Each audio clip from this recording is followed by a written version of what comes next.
to a very interesting topic that for the last couple of decades now has become more and more of a conversation at the water cooler and in Thanksgiving dinners, I'm sure.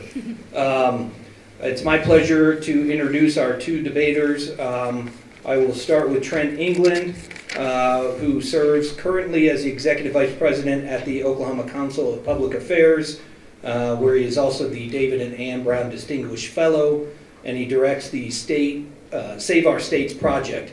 He is an adjunct fellow at New Mexico's Rio Grande Foundation. Trent holds a law degree from George Mason University and a bachelor's degree of arts in government from Claremont McKenna College. Where is that, Trent? Southern California. Southern California, that's right. You said you dealt with Los Angeles traffic. He currently lives in Oklahoma City, where I lived for quite a long time and actually met my wife. He lives there with his wife and 3 children. Trent, as you probably have deduced, will be debating for the Electoral College. Trent, thank you for coming out today. Thank you.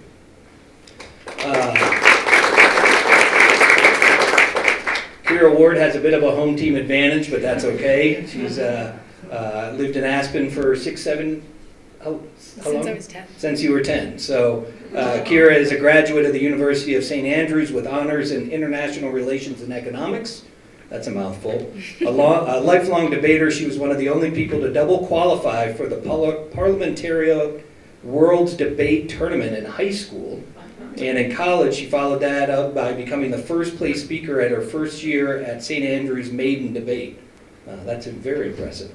A former intern at the Washington think tank New America, Kyra worked in the International Security Department under Peter Bergen. She is interested in politics, minority rights, and music. So well-rounded Aspenite, that's for sure.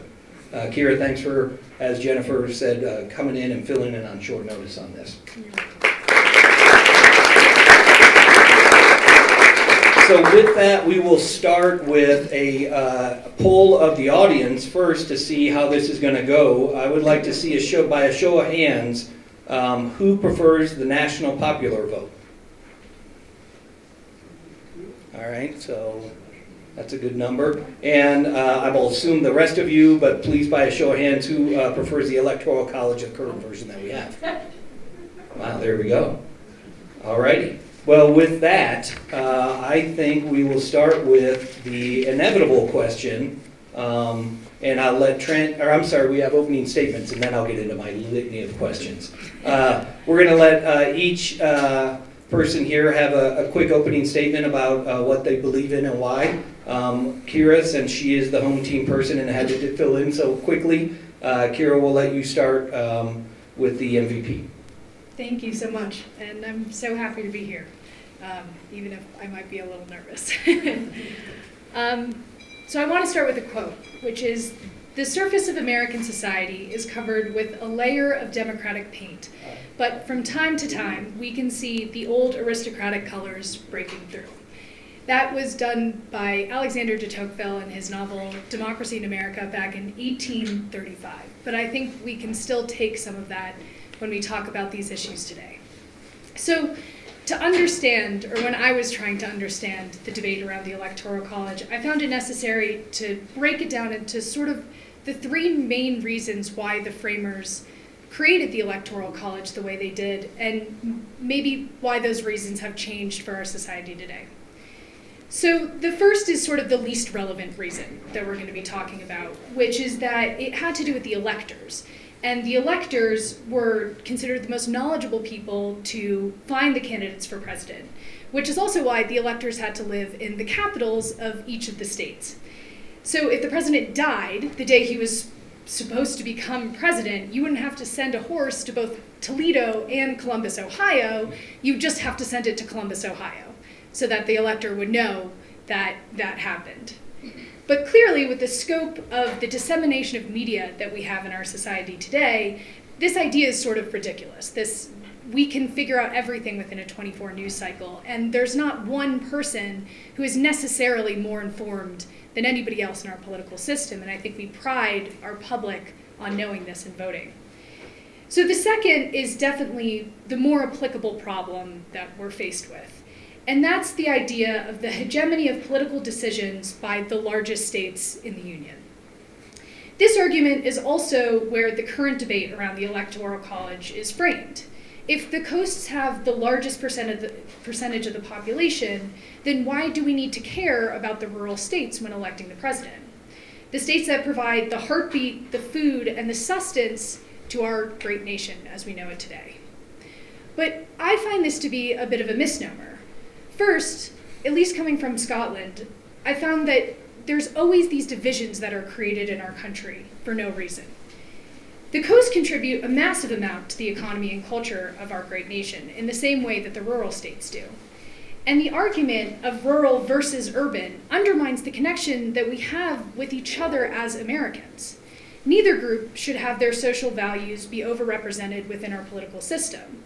And because our country is not about imbalance and preferential treatment, but about equality, as Aristotle once said, democracy arises out of the notion that those who are equal in any respect are equal in all respect, that we should want to promote this equality over inequality. The other problem with this notion is the way that presidential campaigns in the past have been run. Certainly, it has not been the presidential candidates are running to all the small states in the United States, trying to best represent the concerns of those populations. But rather, the Electoral College has created a battleground phenomenon in which only states which have the potential of swinging one way or another are given importance. One of the most glaring examples of this is the preferential treatment given to Florida. Florida is the fourth largest state in the United States, and yet much more time and attention is given to that population than small states like Alaska, North Dakota, Wyoming, or Louisiana. If the Electoral College was effectively protecting the voice of rural Americans, then why is it ignoring most of rural America in favor of these indecisive purple populations in our swing states? So this ultimately brings me to my final and most important point, which is why the Electoral College was enacted in the first place. And this was to protect against the tyranny of the majority. Certainly, this is an inherent problem of democracy that political scientists, philosophers, and people in think tanks still grapple with every day. However, with rising regularity, we're seeing that the Electoral College has the potential of instead protecting against the tyranny of the majority to extolling and securing a similar tyranny of the minority. An NBC article cites that in 7 elections since 1992, the Republican candidate has won the popular vote just once, but has won the Electoral College 3 times. This trend is showing the increasing regularity in which the predominant social ideas of the time are being usurped by a minority because of an antiquated system. I think it's important here not to look at this matter as a purely political one. This is not about having more public support, but rather that we're not listening to the majority of our population. According to the majority of voters, the ideas of the Republican Party need to evolve. Not that they're wrong, but that they're shielded from progress and change by a system that advantages a winner in a take-all electoral system. The National Popular Vote initiative in Colorado and around the United States, along with the idea of one person, one vote, is much more fitting to the America that we live in today. The National Popular Vote bill would guarantee that the presidency to the candidate who receives the most popular votes across all 50 states and the District of Columbia. And as a country that values equality and freedom as paramount to our foundation, we shouldn't value certain people's votes over others. And it also wouldn't be just good for Democrats. All the Republicans in California who have given up on voting because they know that their vote doesn't matter anymore will suddenly feel heard. Their vote will count again, and their participation in democracy will matter.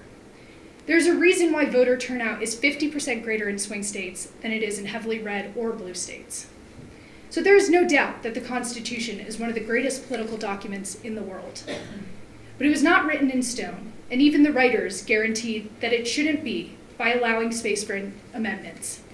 Just as politics has evolved since the 1700s, our systems in which we elect our politicians should not be above consideration and change. Thank you.